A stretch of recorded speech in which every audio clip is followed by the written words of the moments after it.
bahay namin. Walang anuman. Laki pala nitong bahay mo, no? Ngayon lang ako nakapunta. Kakapalan ko na yung mukha ko. Baka naman meron ka dyang bakanting kwarto na pwede kong rentahan.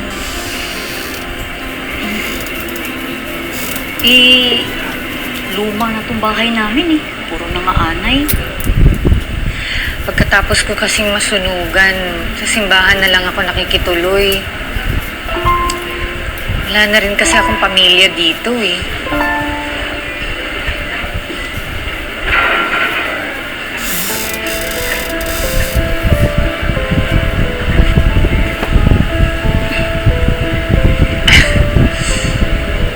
Buti ka pa, kompleto yung pamilya mo. Diyan yung tatay mo, yung asawa mo, tsaka yung anak mong binata. Mga lalaki lahat yung kasama mo dito. Safe na safe ka. Sa simbahan kasi, ultimo sakristan, binubusuhan pa ako. Ganun ba? Naku, mabuti. Mapahalan ka talaga na mauupahan. Kasi sa bahay namin, wala na kami kwarto. Huwag ka mag-alala. Sanay naman ako ipagsiksikan yung sarili ko eh. At saka magbabayad ako ng renta. May kinikita pa naman ako galing dun sa patahian sa Ilaya. May isa akong kwarto, pero ginawa ko bodega. Salamat, Mare, ha. Nilinisin mo na lang para maging kwarto ko. Ganun ba? Sige. Tara, merienda na tayo. Halika na.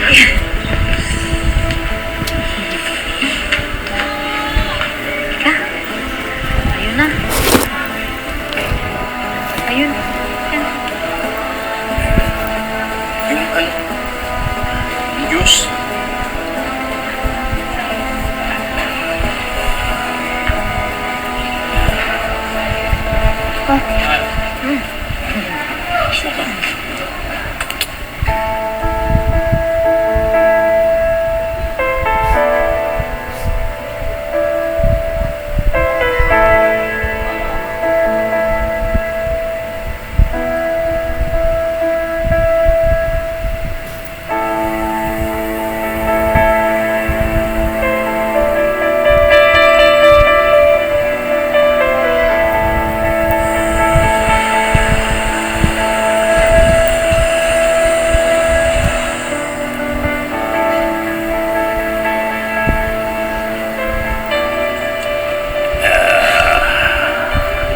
Ang galing mo talagang magmasahe.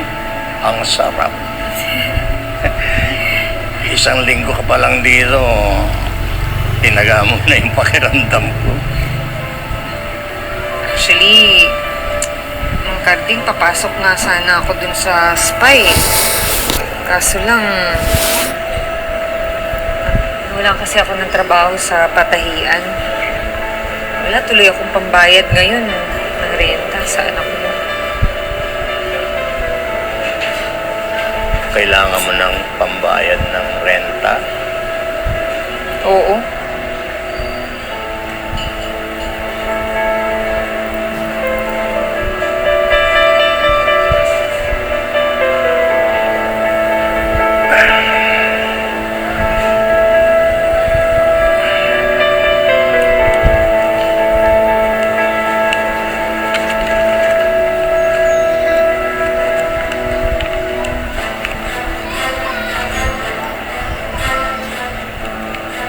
Nalato ko sa iyo yan, ha?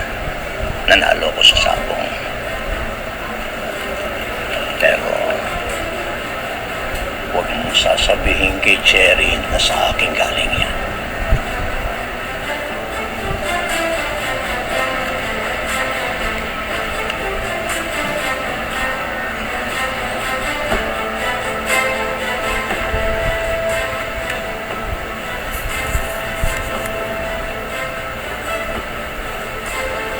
Minsan lang kita pagbibigyan ng karding, ha?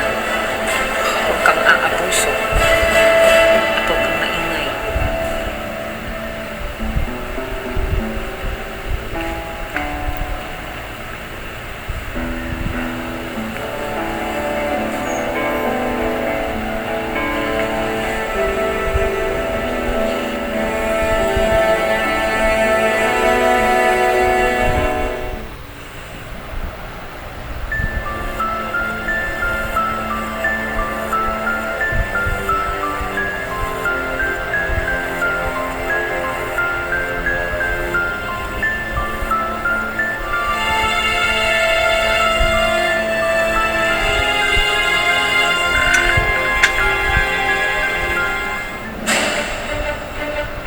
Ano, nabitin ka pa kagabi? Ikaw eh.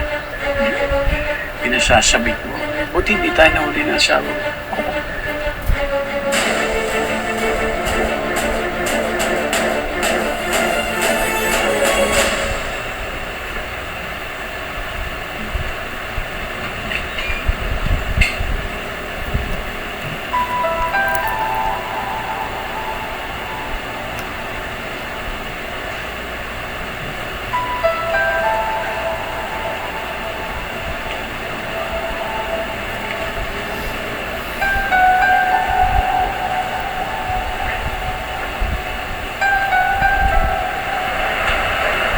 Lloyd, ano ginagawa mo dito? Alam ko kung ano ginagawa niyo ni tatay. Sinisira mo ang pamilya namin.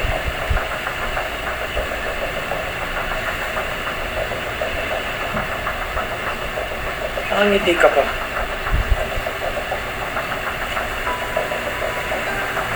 Alam mo kung paano mo kami nahuli? Nakikita rin naman kita minsan na nagubusokan ako sa bahay.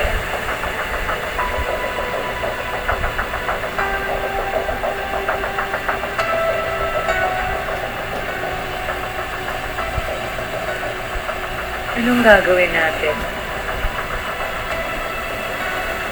para manatiling sikreto ang alam natin?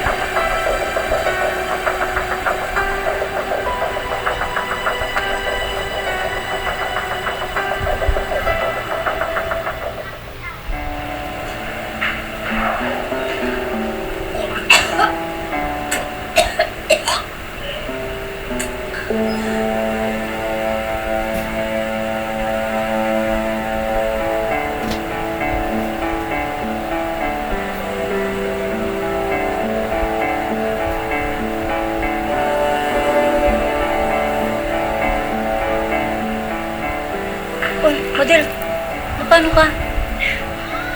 Hindi, wala to. Nahihilo lang ako. Napansin ko, araw-araw na lang tuwing umaga nasusuka ka. Ikaw na nga nakaubos ng binili kong mangga eh. Tsaka, wala nang nangungupit ng napkin dun sa CR. Ha? Buntis ka. Di ba nag-menopause ka na? Nagtataka nga ako kung bakit may stock ka pa ng napkin sa CR. Di ba ako ganun katanda? Huwag mong ibahin ng kwento. Yung tanong ko, ang sagutin mo. Buntis ka ba?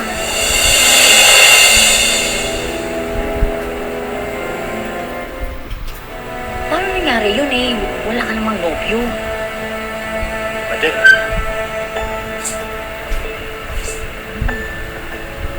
Buntis ka? Huwag kang mag-alala. Mananagutan mo yan. Mahiya ka nga, Mang Karding. Ano ka ba? Imposibleng mabubuntis ako dahil meron ako nung araw na yun. May nangyari sa inyo ni Madel?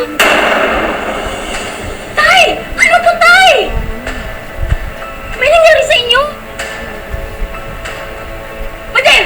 Ano to? May nangyari sa inyo ng tatay ko? Sino ba nakabuntis sa'yo? Aray ko! Sorry! Ay, sasaktan ako! Naawa ako sa'yo! Dahil sabi mo wala kang pamilya! Hindi ko alam! May gusto ka pala sa tatay ko! Wala akong gusto sa matandang yan! Eh, sino ka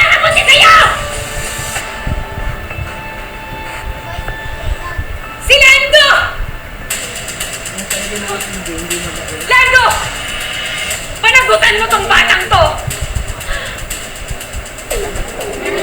Lando! May nangyari sa'yo lang asawa ko! Lando! Totoo ba to? May nangyari sa'yo ni Madel! Basta, labas ako dyan. May girlfriend ako at ayoko ng responsibilidad. Pati ikaw, Lloydie!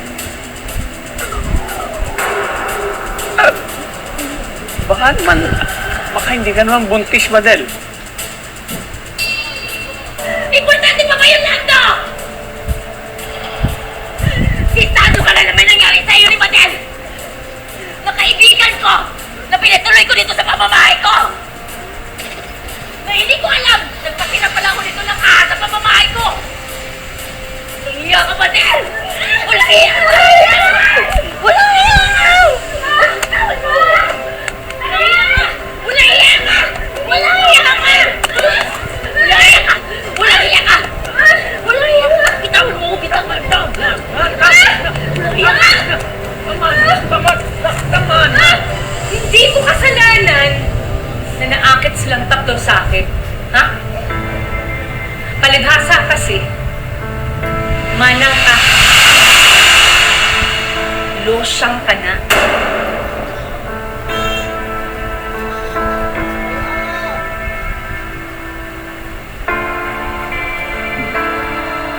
Ay,